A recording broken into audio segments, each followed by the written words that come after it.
those who are making efforts and coming. Amen. Mungu awabariki sana kwa wale ambao wametia bidii ili kuunganika na sisi kwenye siku 64, 64 days of recovery.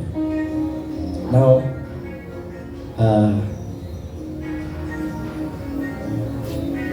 the week or since we began our 64 days of recovery, today is the 22nd day, if I'm not wrong, right? Leo siku ya ngapi? 22. Siku ya 22. Wengine hata haiwahusu, lakini Mungu bado atawabariki. Bwana Yesu asifiwe. So in our 22nd day of recovery, we are praying to God that we may recover all that we have lost.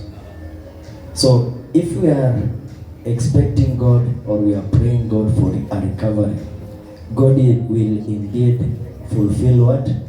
The desires of your heart.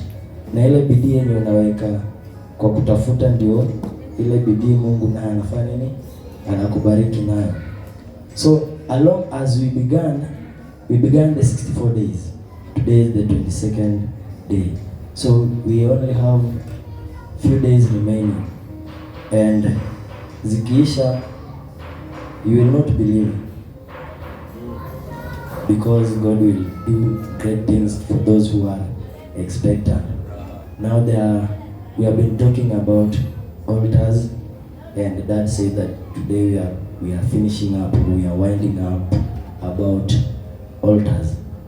Then I was thinking, when we are talking about altars, raising up what? A spiritual altar. In the Bible, many people were raising up altars for God. Now, when you are raising up an altar for God, there are things that we are supposed to do what? To work on. Now, when we are working on such things, altars are just not little things that we can fight. Altars are things that have been done what? Ni mambo, vitu vikubwa ambavyo lazima uwe makini unapofanya nini? Unapoinulia Mungu madhabahu, ama kama kuna yale madhabahu ambayo unapigana nayo. Kwa hivyo lazima ukue very keen, because at times you may just wake up in the morning, you say that you cannot just wake up in the morning one day and you say that leo acha niinulie Mungu madhabahu. Madhabahu gani? Madhabahu gani ambayo unamuinulia Mungu? Now let's go to Exodus very quickly. Exodus, I will be very brief.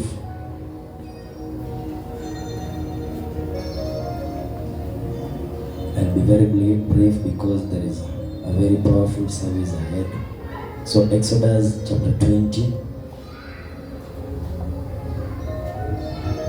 Let's read from verses 22.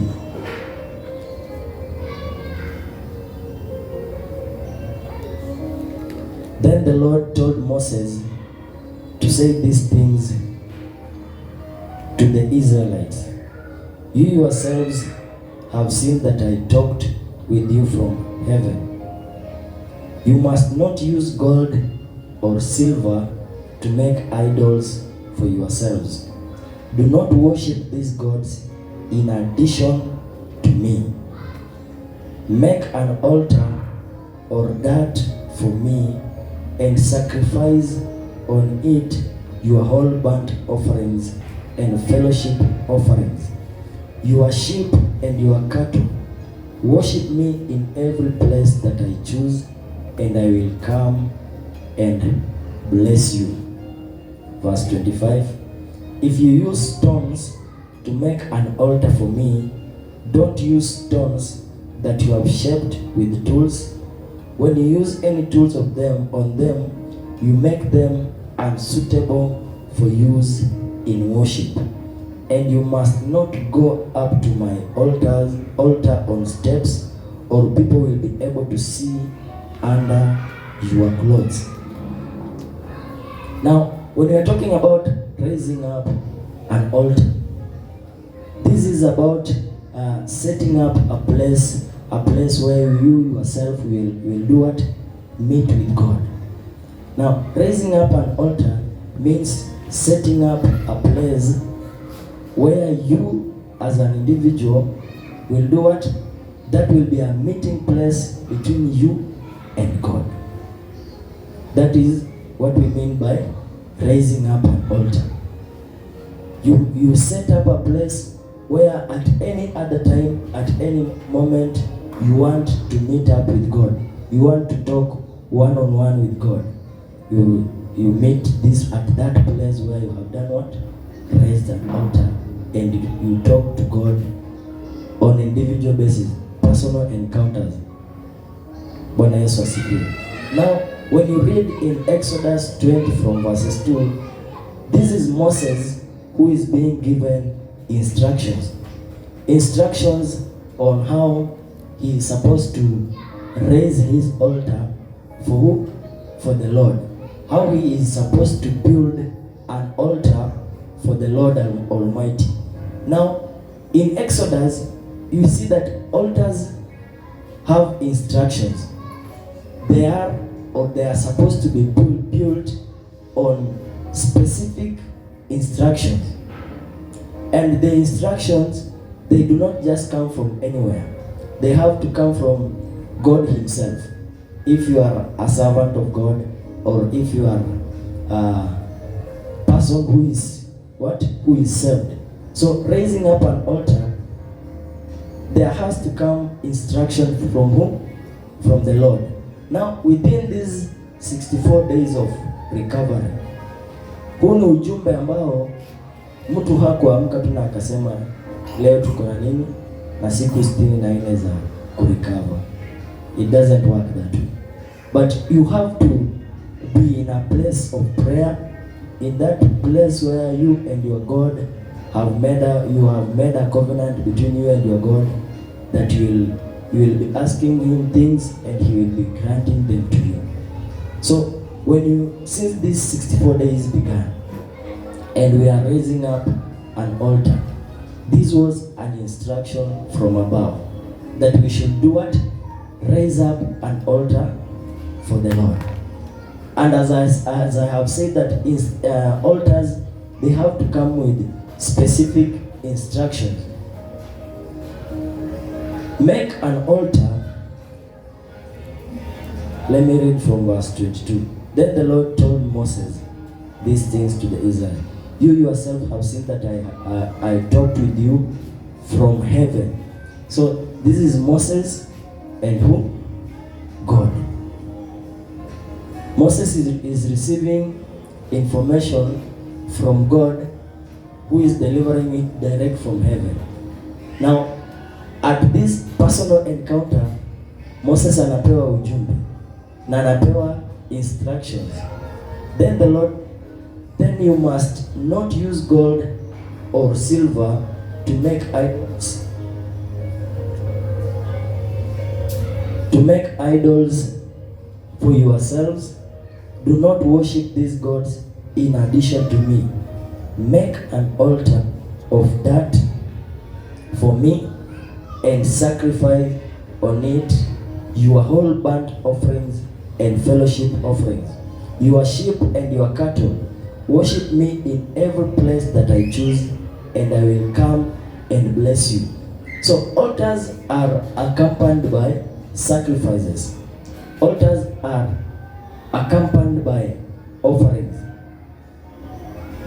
So you have to raise up an altar as an instruction from God during these 64 days of what? Recovery. You have to raise up an altar after we have been given an instruction from above.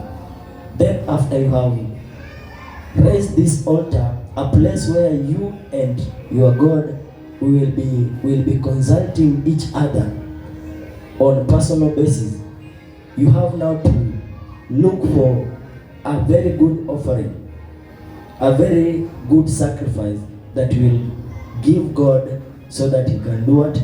He can bless you, and any moment you meet at that place. So altars are accompanied by sacrifices. So you have to decide the best sacrifice that will please God, so that any moment you want anything, God Himself will grant it to you, because it is a good offering that pleases Him. When you read Genesis 4 from verse 2, everybody understands this story of Cain and who? Abel. Now these two young men, they decided to raise an altar for God. They decided to build an altar for God. And each decided to look for a sacrifice that they will offer to God after they have built their places where they will be meeting God. Now, let me read that verse. Genesis 4 from verse 2.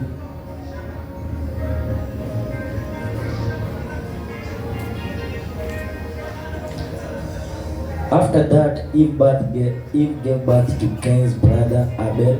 Abel took care of flocks, and Cain became a father. Later, Cain brought some food from the ground as a gift to God. Abel brought the best parts from some of the firstborn of his flock. The Lord accepted Abel and his gift, but He did not accept Cain and his gift. So Cain became very angry and felt rejected, because what? God had rejected his sacrifice. So when you are raising up an altar, you have to look for a very specific offering, a very good sacrifice that will do what? That will please God. When I saw here. Now in these 64 days of recovery, you want to recover. There are things that most of us want to acquire back. Recovering, we are acquiring back. So maybe you had them and now they are not there, but you want to acquire them back. So you will have to make effort, and your effort will be either participate in these prayers or you will not recover. So you will either have to participate in the prayers, or if you are not going to participate in the prayers, at least go look for a good offering that will do what? Please God. Now, God always gives us choices. God always gives us choices. So you either accept or do what? You perish. And now look at this.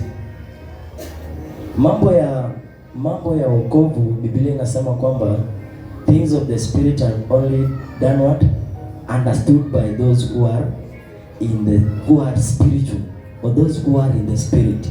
So if you take things just lightly the way they are, they will not help you. If we are talking about 64 days of recovery and you want to recover, indeed you want to recover, but then you ignore. Kuna mtu alisema kwamba mambo ya kiroho yanakuanga kama upumbavu kwa yule mtu anafanya nini? Ameanza kupotea. So ukiona you are taking things of the spirit lightly, things that people are coming to church and doing, you are just taking things them lightly. Remember that wewe ni mtu mmoja wa wale ambao wamefanya nini? Wameanza kupotea. Na hatutaruhusu upotee. When we are here, at least we will try our best so that you hautapotea. So make up your mind. At least decide. If you are not going to come for the 64 days of recovery, at least do what? Look for a good sacrifice. When we will have reached the final day, the 64th day. Leta sadaka yako tu hapa. Mwambie Baba, mimi sikuwezeshwa kukuja, lakini at least nimefanya nini? A good sacrifice that is what the Lord will do. What? That is what the Lord will demand from you. At least if you are coming here for these fellowships, make sure you also do what? Look for this sacrifice, a good sacrifice that will do what? Please God Himself. So altars are built on instructions. First thing first, instructions from God were that we should participate in 64 days of recovery. This is just a grace for this season. So another time will come where we will have 100 days of favor. So that time will also come. But now when we are in 64 days of recovery, at least you to try to recover. Bwana Yesu asifiwe. Make an effort, make up your mind that when the Spirit of God brings some things to us, we will do what? Take them as they are and participate. Because these things are not just from the world, but are from whom? From God Himself. So as I have said, instructions from above is that for this season, this time and this month, we are supposed to do what? Participate in 64 days of grace, or of 64 days of recovery. So make sure you participate and the Lord will bless you. Number 2, for you to raise up an altar, look for a very good what? Sacrifice. A sacrifice that will please who? God. A sacrifice that will please God. Isifike siku ya 64 ukakuwa Kaini. We will chase you. Because you are those people, we are among those people who wale ambao wanataka kufanya nini? Kuturudisha nyuma. 64 days ukuwe sasa wewe ndio Kaini, yule ambao umeshikwa na kinyongo. Kwa nini baba hujapokea sadaka yangu? At least look for a good sacrifice that will please God, so that anaporejeshea wale ambao wamekuwa wakimtafuta, at least na wao fanye nini? Urejeshewe. Are we together? Are we together? So at least number 2, do what? Look for a good sacrifice. Na mimi nawaambia ukweli, do not be kind. Kwa sababu ukikuwa kind, let me not finish up that. Genesis 12 verse 7. Genesis 12 from verse 7 as I wind up. Genesis 12 verse 7.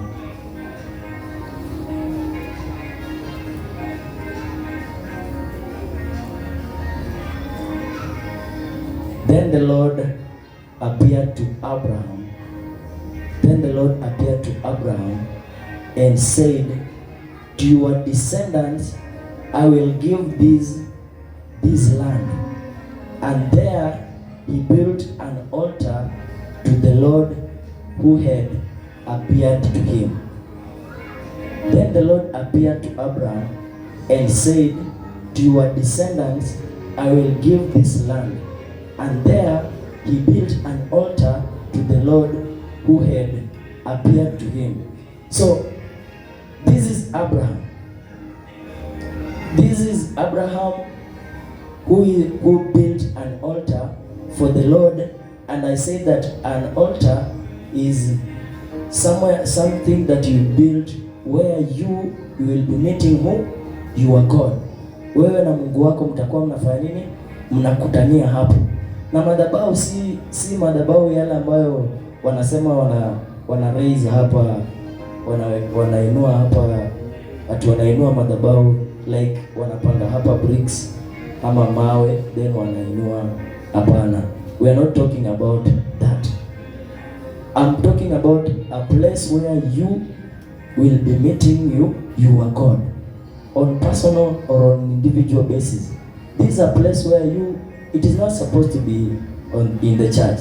It may be anywhere, in your places of work, in your businesses, you just decide that this is now a place where I'll be meeting my God.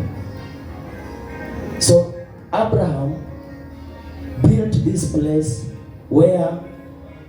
built an altar at a place where he received what? Blessings. And these blessings he received not only for himself, but for those who are following him, for those who are close to him, let me say that his family, his descendants, including me and you. So this was a place where an eternal covenant was reached between Abraham and God and all his descendants. An eternal covenant, it is still there. Then the Lord appeared to Abraham and said, to your descendants I will give this land. To your descendants I will give this land. So you will possess. I will pay with you. You will do what? You will possess. You will dominate. Because now if we have come, I said that this information did not come from around the world, but it came from above. Now if it came from above, it is for us all. Now since this is a covenant that the man of God made with God himself, and the Lord brought this information that in this season, in these 64 days, we will do what? Recover. Now, you will do what? Recover. And when you are recovering, this is an agreement between the man of God and God himself. And now this covenant is extending to us all. Sijui kama mnanipata. Sijui kama mnanifuata.